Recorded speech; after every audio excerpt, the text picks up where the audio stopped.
बिहार में 4 सीट पर हो रहे उपचुनाव में जनसुराज पार्टी ने भी दांव आजमाने का फैसला किया है। तरारी विधानसभा सीट से अपने उम्मीदवार के नाम की घोषणा करते हुए प्रशांत किशोर ने इन बातों का खुलासा किया। उन्होंने कहा जो एक सुयोग्य उम्मीदवार तरारी विधानसभा सीट को दे रहे हैं। इस बारे में उन्होंने विस्तृत जानकारी प्रेस कॉन्फ्रेंस के माध्यम से दी। तरारी की पहचान क्या है? बालू माफिया, भूमि माफिया, वो जातीय हिंसा का केंद्र रहा है। उसी तरारी के गांव से, करत से निकले हुए हमारे इसके सिंह साहब भी हैं। वो भी बिहार के लाल हैं और ये जनसुराज की पहचान है और ये बिहार की पहचान बने, ये उसका अभियान है। हम भविष्य बीजेपी का अंधकार में देख रहे हैं।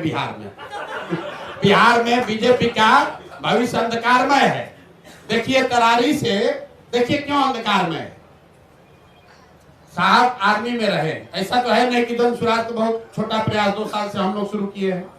भाजपा जैसे दलों के पास, राजद के पास, सुशासन की बात करने वाले जदयू के पास ये मौका था कि करड़ के इस लाल को आगे बढ़ाते, वहां से चुनाव लड़ाते, लेकिन भाजपा किसको चुना है?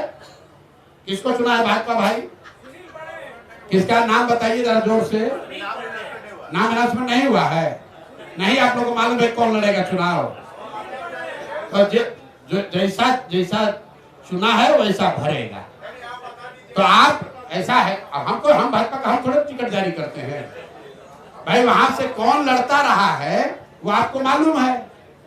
उन लोगों को देख लीजिए और जनसुराज जिसको लड़ा रहा है उसको देख लीजिए। जीत हाथ छोड़िए। जनसुराज जिसको तरारी से लड़ा रहा है और भाजपा जिसको लड़ा रही है, लड़ाने की चर्चा कर रही है, दोनों का भविष्य, दोनों में जो अंतर है वही जनसुराज के उजाले और भाजपा के अंधियारे में फर्क है।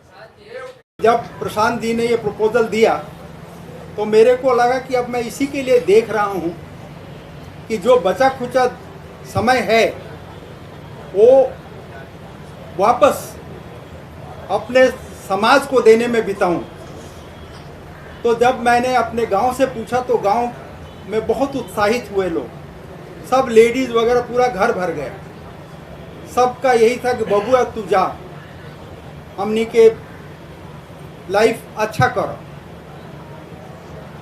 ये जो है ये दिल को छूने वाली बात है। एक हमारे कर्नल साहब थे राजेश सिंह, तो उन्होंने मेरे को फ़ोन किया कि सर हम आपके गांव गए थे और उससे पीरों में पूछ रहे थे कि करत गांव जाने का रास्ता कौन सा है। तो उस लड़के ने बोला अच्छा आप जनरल साहब के गांव जाना चाहते हैं? दिल्ली, नोएडा जहां मैं ये था वहां कोई नहीं जानता मेरे को, लेकिन यहाँ अभी भी मेरे को लोग उतनी प्यार और इज्जत से याद करते हैं। अभी मेरा समय है कि उस प्यार और इज्जत को वापस करूं। बच्चे मेरे सेटल हो गए हैं, वाइफ नहीं है, तो अब मैं अपना समय सेवा में उस समाज को देना चाहता हूं जिन्होंने मेरे को इस लायक बनाया।